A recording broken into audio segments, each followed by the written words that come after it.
Sveiki visi, šventinė savaitė Lietuvoje, laukia Lietuvos grandų dvikova ir aš atėjau į ofisą Kaune ir sutikau čia savo kolegą Vaidą Čeponį, taip sugalvojom įrašyti šventinį numerį, mes šiandien būsim trysia, aš Jonas Lekšas, kolega Vaidas Čemponis ir Sangokas. Sveikas Vaidai. Sveikas Jonai, taip, kaip sakai, šventinė savaitė, šventinės dienos, linksmos artėja, lapkričio 1 ir 2. Lietokas linksmos, bet vis tiek šventės ir tikrai smagu su tavim bus panalizuoti rungtynes ir priminsim krepšinio gerbėjams, kad rimčiausiai ekspertai esame mes, nes kurie akiniuoti žmonės yra labai protingi, labai įsigilina į žaidimą, visi čkarikai yra protingiausi. Gerai, Vaidai, ačiū, užtenka, einam prie esmės. Šią savaitę turim 5 mačius ir pradedam turbūt nuo antradienio susitikimo, kur Europos taurės mačas Liublianoje C9 Olimpija prieš Vilniaus Wolves ir aš kažkaip galvoju, kad Wolves pastaruoju metu demonstruoja labai solidų krepšinį, Badalonai jau tik per pratęsimą pralaimėta, savaitgalį irgi užtikrinta pergalę prieš Kėdainių ekipą, praėjusią savaitę ten stebuklas prieš Stambulą Bešiktašą, tuo metu Liublianos C9 Olimpija pralaimėjo visus 4 mačius Europos taurės starte, lyderis Jessinas Kopsas iškrito kelioms savaitėms, taip.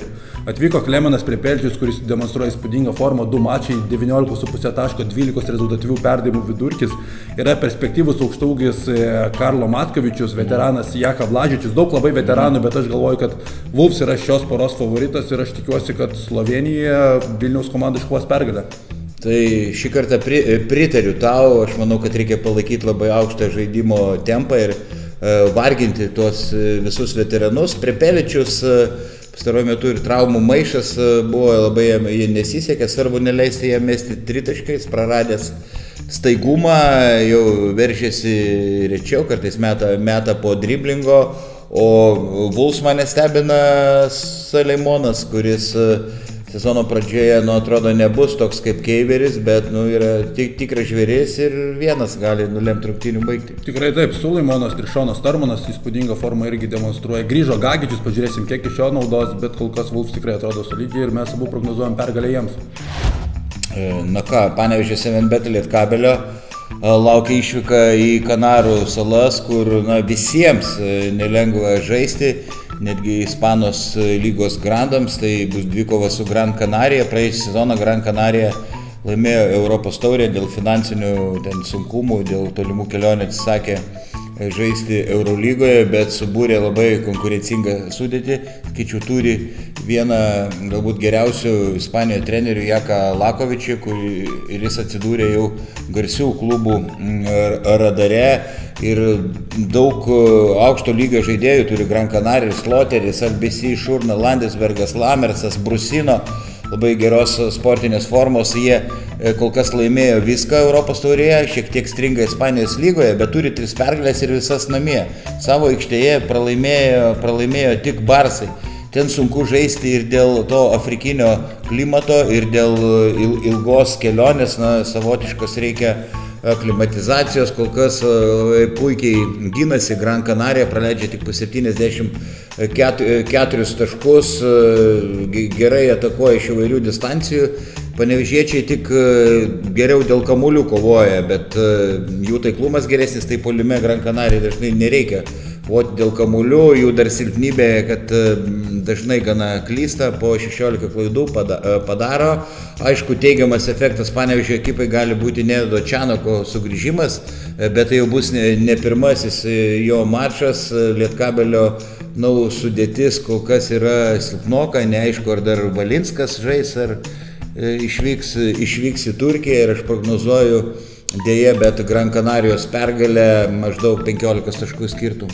Vaidai, tavo lapai niekada nevėluoja, daug įdomios informacijos čia pasakėjai, šiaip sveikintas Lietkabelio žingsnis susigrąžinti Čanaką, kol dar nepralaimėtas sezonas, bet taip, Las Palmas žaisti visiems sunku, turbūt pati tolimiausiai įmanoma išvyka Europoje, kur bebūtų, labai ilgai keliaus 7bet Lietkabelis į ten ir jau po tos kelionės dažniausiai kojas nebebūna tokios. Jakas Lakovičius labai sumanus strategas ir sakyčiau, kad prie Čanako net nebejoju, kad pagerės Lietkabelio gynyba, ką matėme jau pirmosiose rungtynėse Kaune, tikrai serbas moka sustatyti gynybos sistemą, bet galvoju, kad bus labai sunku žaisti kamuolį Las Palme, kadangi Gran Canaria savo gretose turi vieną geriausių, taip, Andrew Albisi turi, taip kad Lietkabelis ir taip vargs mėgsta įžeidinėjant kamuolį, tai dabar, kai sutiks Andrew Albisi, bus dar daugiau problemų ir mano prognozija labai panaši. Aš manau, kad Las Palmo Gran Canaria laimės 8-12 taškų intervalę.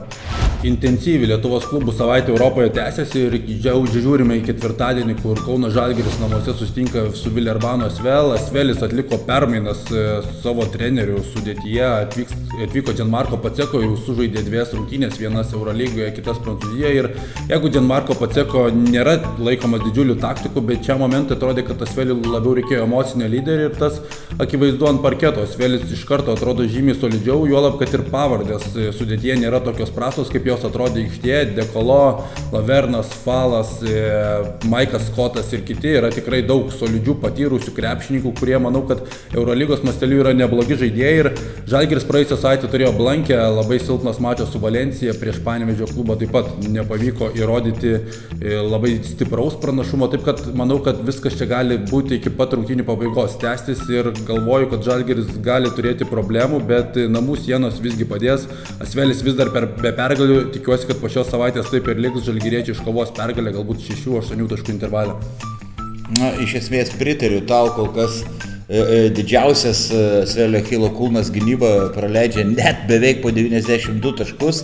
Ir Dekolo veteranas nemažai praleidžia aikštėje, manau, bus vienas Žalgirio tikslų atakuoti jį puolant, nes gynyboje jau ir silpnesnės kojos, ir ištvermė, neta. Yra veteranų Asvelyje, bet tikrai pritariu, Gianmarco Paceco yra tikras emocijų vulkanas. Manau, gal dar už Virginijų Šeško emocingesnis treneris, tai tikrai labai svarbu ir ne į naudą. Patinka tau Paceco? Taip, visai simpatiškas. Tai buvo atominė musė, mačiau, kaip jisai žaidžia, nerealiai techniškas, greitas gynėjas, tikras vijurkas ir Žalgiris patyrė šaltą ledinį dušą, kaip įprasta sakyti, praėjusią dvikovą su Valencija ir dabar, manau, nebus atsipalaidavimo, iš karto žalgiriečiai griebs jautį už ragų. Aš prognozuoju, kad kauniečiai laimės kiek didesnių skirtumų, maždaug 10 taškų persvarą.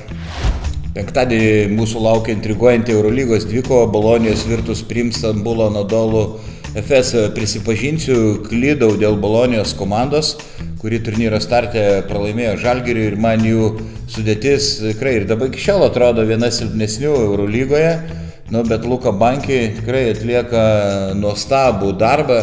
4 pergalės iš eilės, tikrai manau nemenka staigmena. Jaunystė išgyvena veteranas Marko Belinelli, žaidžiantis labai rezultatyviai, Šengelėje, žaidžia geriausią krepšinį, kai atvyko į Boloniją ir Jordanas Mickey Kordinyje prisideda. Tuo tarpu Anadolu Efes, kai neliko Micičiaus, labai buksuoja puolimas, tragiškas formos Clyburnas, 3 taškus meta 18% taiklumu, net 10 taškų jis vidutiniškai nepelno, šiek tiek šešėlį ir Larkinas, Boboa, Tūno, jie Galatasarajui, Turkijoje pralaimėjo dabar 19 taškų skirtumų. Tiesa, nežaidė Larkinas, bet vis tiek tai šį tą pasako ir jie tikrai labai prastos sportinės formos. Ir mano prognozija, jog Virtus, nors nelengvai, tačiau triumfuoja savo aikštėje, 3-5 taškų persvarą. Rimtos problemos tikrai Stambule, ten yra apie ką pagalvoti. Ir Demas Džanas atrodo neranda žodžių prieiti į galvą savo žaidėjų. Nežinau, kiek yra kantrybės Stambulo Anadolu Efes vadovų mintise, bet tokie pralaimėjimai 19 taškų skirtumų kaip Galatasarajui, tragiška praėjusią savaitę Pirėjoje, kur bedantis visiškai puolimas. 57 taškus. Visiškai nepanašus į tą Anadolu Efes, kuris pastaraisiais metais prie Tamano puolimų laimėdavo rungtynes, o kaip ir paminėjai, Virtus man palieka gerą įspūdį. Banki demonstruoja tokį mišrų krepšinį, iš gynybos perėjimų į greitį puolimą, daugiau laisvės negu buvo prie Sergio Scariolo. Kordinyje žaidžia proveržio sezono, Tornikė Šengelėje pagaliau vėl atsigavo po traumų ir yra vienas naudingiausių Eurolygos žaidėjų. O dėl Clyburno paminėjai, tai aš manyčiau, kad čia yra daugiau schemų problema, kadangi Clyburnas tiesiog žaidžia be kamulio, kas jam yra neįprasta. Jisai nuolat būdavo su kamuliu prie Tamano, ką ir rodydavo rezultatai. Šiemet Clyburnas toli gražu nuo savo geriausios formos, Larkino žaidimas banguoja, Dariusas Thompsonas irgi net tas, kur Vitorijoje ir, nežinau, galvoju, kad vėlgi Bolonija savų sirgalių akivaizdoje iškovos ganėtinai net užtikrinta pergalę ir po šio mačo galbūt net Anadolu Efes vadovai pagalvos apie Džano atleidimą. Ir galbūt Čianako pakvietimą. Nu ką, paskutinis savaitės mačas, neslėpsim, turbūt tik dėl to čia ir susirinkome. Sekmadienį Vilniaus Rytas, Kauno Žalgiris grįžta šis derbis į ASG areną, praėjusią sezoną to nematėme ir turbūt abi komandos yra nepralaimėjusios po 7 pergalės LKL ir po sekmadienio liks vienvaldis lyderis savame kieme ir man labai įdomu, ką Vaidas galvoja apie šias rungtynes. Aš galvoju, kad bus atkakli kova kokius 2 kėlinius, bet paskui žalgiriečiai turėtų vis dėlto įrodyti savo pranašumą. Kodėl? Rytui tai ne namų aikštė, ASG arena, tai faktiškai netenka savo arenos pranašumo. Rytas, jeigu būtų Jeep arenoje, sakyčiau, Žalgiriui tikrai būtų užkurtas pragaras. Kitas dalykas, Žalgiris žais su Asveliu ketvirtadienį ir namie. Jiem nereiks niekur skristi, jie turės laisvą penktadienį, šeštadienį galės atgauti jėgas. Ir mano nuomonė, kad šį sezoną atotrukis tarp Ryto ir Žalgirio yra didesnis. Viena priežasčių, Rytas neturi tokio žvėries, kaip buvo Markusas Fosteris, kuris gal kartais lipdo į medį, piknaudžiavo individualiais veiksmais, bet vis tiek tai žaidėjas, kuris galėdavo vienas perlaužti rungtynes. Dabar Rytas tokio krepšininko neturi, žaidžia labiau komandinį žaidimą, kol kas nepatyrė nesėkmių, bet matėme, kaip Dižone tragiškai atrodė Rytas per pirmuosius 2 kėlinius.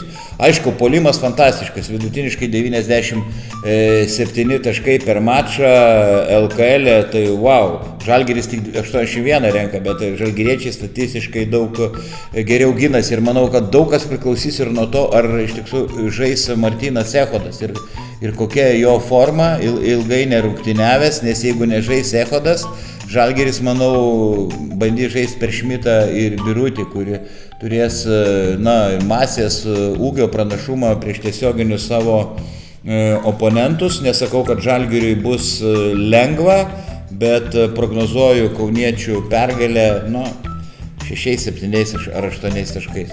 Na taip, dėl ASG arenos čia geras pastebėjimas, didžiulis smūgis Rytui, manau, kad nevyksta šios rungtynės Džype, kur tas namų faktorius stipriai veikia, pernai Rytas visus 3 kartus nugalėjo namuose Žalgirį, manau, kad labai stipriai priklausys taip, kaip pavyks Vilniečiams pristabdyti Keenaną Evansą, čia nereikia slėpti, kad viena puolimo komanda, kita gynybos komanda ir bus įdomu, kuri įvelsi savo tinkamą žaidimo stilių, bet aš manau, kad čia bus intriga didelė, įdomi statistika yra ta, kad Kazys Maksvytis Vilniuje nelaimi 5 metus, 3 kartus su Žalgiriu pralaimėjo ir 3 kartus su Neptūnu.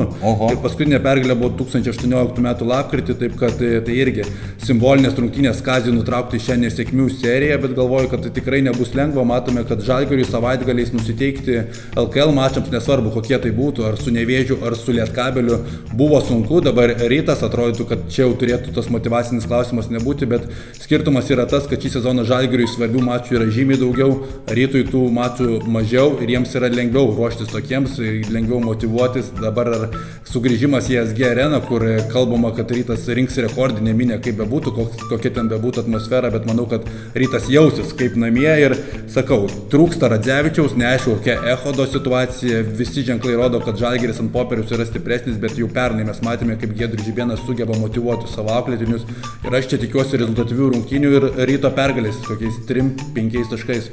Oho, čia vos nenugriuvau, tu supratau, Rytfanis kaip ir Tiškevičius. Senas Rytfanis, taip. Senas Rytfanis, nors ir kaunietis. Tai galim kirsti iš kažko?